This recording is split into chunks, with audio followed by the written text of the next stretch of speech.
I never like talking about this. Years have gone by. But still, every time I close my eyes, I hear that song, and I can smell the smoke inside the nightclub again. That night at Señor Botija was the last time I ever set foot on a dance floor. I grew up in San Juan de Lurigancho. Canto Grande was my area, my neighborhood. And if you lived there more than a decade ago, you knew there was one place where we all ended up sooner or later, the Señor Botija nightclub. For many people, it was just another spot. For us, it was the heart of Saturday nights. Lights, smoke, cheap liquor, and people packed together dancing until dawn. No one imagined that place would turn into a legend, and even worse, into the scene of something that neither the police nor the priests have ever been able to explain. I was there that night. I saw the man everyone now calls the devil of Señor Botija. And this is my story. Real horrors. I never liked talking about this. Years have gone by. But still, every time I close my eyes, I hear that song, and I can smell the smoke inside the nightclub again. That night at Señor Botija was the last time I ever set foot on a dance floor.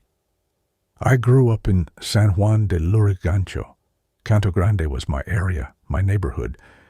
And if you lived there more than a decade ago, you knew there was one place where we all ended up sooner or later, the Señor Botija nightclub. For many people, it was just another spot.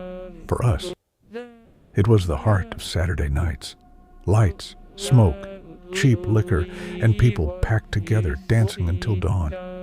No one imagined that place would turn into a legend, and even worse, into the scene of something that neither the police nor the priests have ever been able to explain.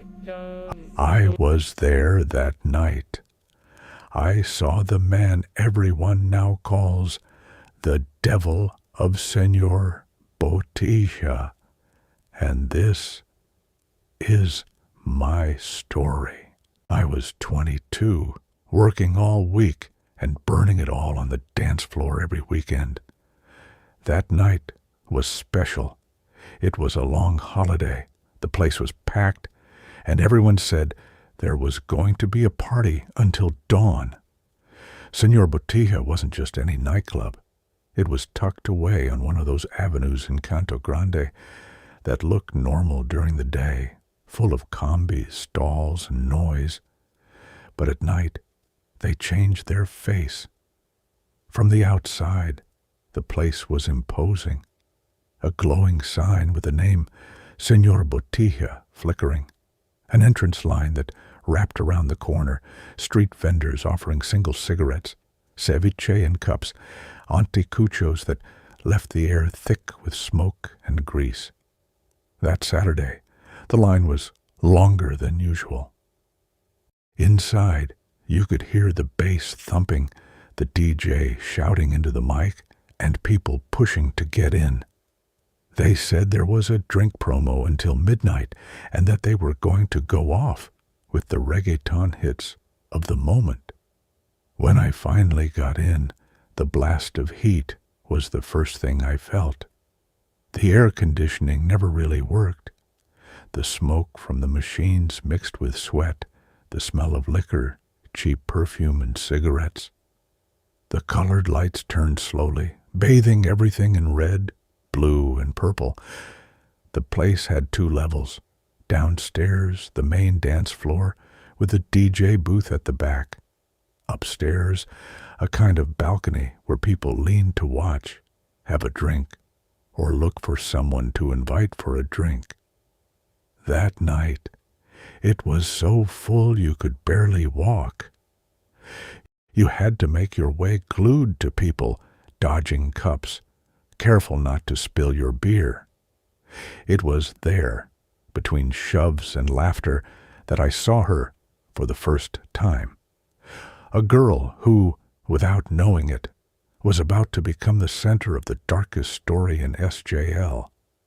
I didn't know her personally, but I'd seen her before. Señor Botija was like that. If you went often, faces became familiar. That night, she was with two friends, all three dressed up, with that level of care you only take when you know someone is going to be watching you. She was wearing a dark dress that popped under the lights, her hair down, straight, sticking to her neck from the heat. She laughed loudly, in that way that stands out even over the music. She didn't look scared. No one was scared yet. The DJ was playing all the biggest hits of the moment. Old school reggaeton, salsa, some trendy songs from that year. Sometimes they turned the lights off completely, and only the green lasers were left cutting through the darkness. People screamed, raised their arms. Glasses clinked to the beat of every chorus. During one of those pauses while the DJ talked into the mic, a rumor spread at the bar that the dance floor was packed that night because they were going to play El Señor de la Noche.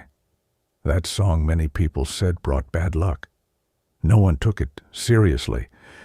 In a nightclub, superstitions get diluted in alcohol. Or so we thought. I saw him walk in close to midnight. It wasn't like he appeared out of smoke or anything. No, he walked in through the door like anyone else. He was tall, well-dressed, a tight black shirt, dark jeans and shoes that looked expensive. But the most striking thing about him wasn't his clothes. It was his presence. He walked like he owned the place. He didn't trip, didn't push anyone. And yet, people stepped aside as he moved forward, as if part of everyone wanted to see him up close, and another part wanted to stay away from him. I was leaning on the bar when I saw him stopping near the dance floor, right where the girl in the dark dress was. He didn't look anywhere else. He went straight into the crowd until he was just a few steps away from her. I don't know how to explain it, but his eyes didn't match the rest of his face. It's not that they were a different color. It was the way he looked at you, as if he already knew everything about you before you even thought about speaking to him. The girl saw him, and in that moment, her laughter changed.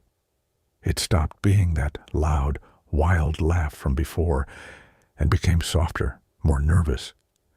He leaned in, whispered something in her ear, and she smiled like she'd been waiting for that invitation all night. Soon, they were already in the center of the dance floor. The music got louder. The lights started spinning faster. The girl's friend stepped aside, laughing, shoving her toward him, like it always happens in any club. No one saw anything strange. Yet, they danced close, as if they'd known each other their whole lives. He never took his eyes off her. She seemed hypnotized.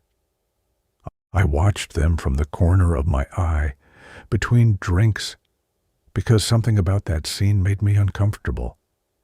At certain moments, it seemed like he wasn't even moving to the rhythm of the music, but to his own rhythm. People were pushing, jumping, changing steps, but he was always rigid, firm, as if his feet weren't fully resting on the floor. There was a moment when the red light hit him from below. That kind of light that gives you weird shadows. And I swear that for a second something in his features changed.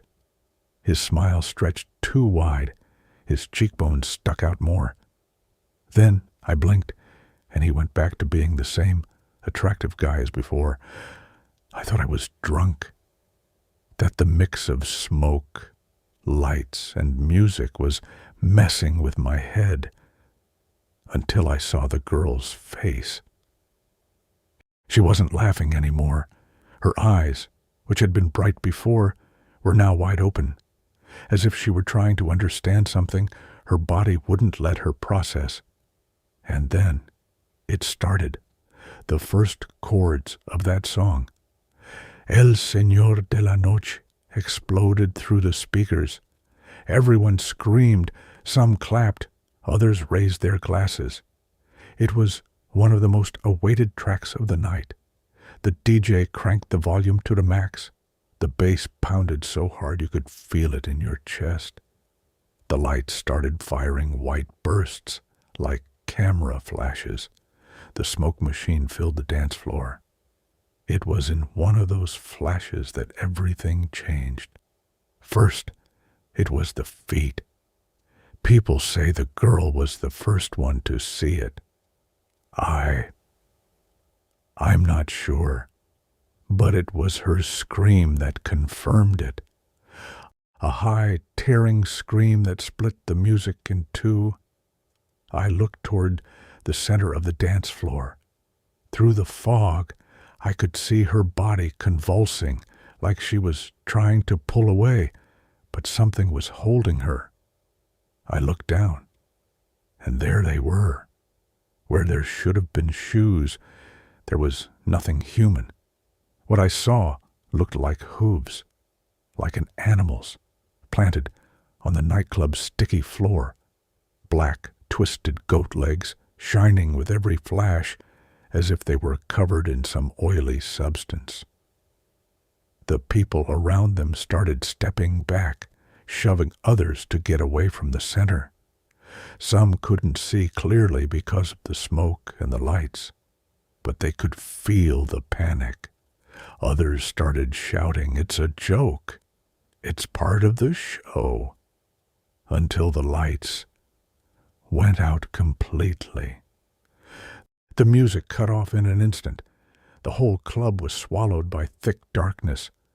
All you could hear were screams, the sound of breaking glasses, chairs falling, people running without knowing where to go. In the middle of that darkness, one last scream rang out. I don't know if it was hers or someone else's, but it didn't sound human. It sounded like a mix between a shriek and laughter, and then silence. It was only a few seconds, but they felt like an eternity. When the emergency lights came on, many people were already pressed against the walls, others on the floor, several crying. The DJ had no idea what had just happened. Security was pushing people toward the exits, but some resisted, staring at the center of the dance floor. There she was, lying on the floor, her dress stuck to her body with sweat and something else. Around her were marks, as if the floor had been scratched by something heavy and sharp. Her skin had dark patches like burns. Her eyes were open, fixed on the ceiling, but they didn't seem to see anything. Some say she was dead right then. Others say she was still breathing when they carried her out in their arms. All I know is that the man she was dancing with was gone. There was no trace of him, not on the dance floor, not in the bathrooms, not at the door. People swore they hadn't seen him leave, as if the same darkness that killed the music had swallowed him whole. That night, nobody left talking out loud. Outside the club, taxis filled up with people shaking, crying, looking back over their shoulders as if expecting someone to follow them. In the days that followed, the versions started multiplying. Some said the guy had taken the girl to the bathroom, and they found her there with marks on her body and a strong smell of sulfur. Others insisted she had just passed out from mixing too much alcohol with pills, and that the burns were exaggerated. The only things everyone agreed on were two. That night, they played El Señor de la Noche, And after that event, Señor Botija was never the same again. With time, it ended up closing its doors, carrying the weight of the devil's legend on its dance floor. Some neighbors swear that, passing by the area at dawn, they could still hear faint music coming from inside, even when the place was already empty and abandoned. Others said they had seen a shadow framed in the dark windows, moving to the rhythm of music only he could hear. I don't know if what I saw that night really was the devil, or if a mix of lights, smoke, and fear turned a man into something my mind can't explain. What I do know is that ever since then, every time I hear that song, a cold chill runs down my spine. The bass starts, the voice comes in, and in my head I see those black hooves on Señor Botija's sticky dance floor all over again. The nightclub doesn't exist anymore. The sign that used to shine over Canto Grande is gone. In its place, there are only stories, whispers, memes online, and people laughing, saying it was all blown out of proportion. But ask those of us who were there. Ask the ones who ran out that night, crying, swearing they'd never dance again. For us, it's not just a legend. It's a memory that doesn't fade no matter how many years go by. And if someday, at a party in the early hours of the morning, you hear the DJ say, "All right, now, El Señor de la Noche," think carefully about who you're going to dance with, because sometimes evil doesn't show up with horns and a tail. Sometimes it walks in through the main door with a perfect smile and eyes that look at you like they've known you all your life.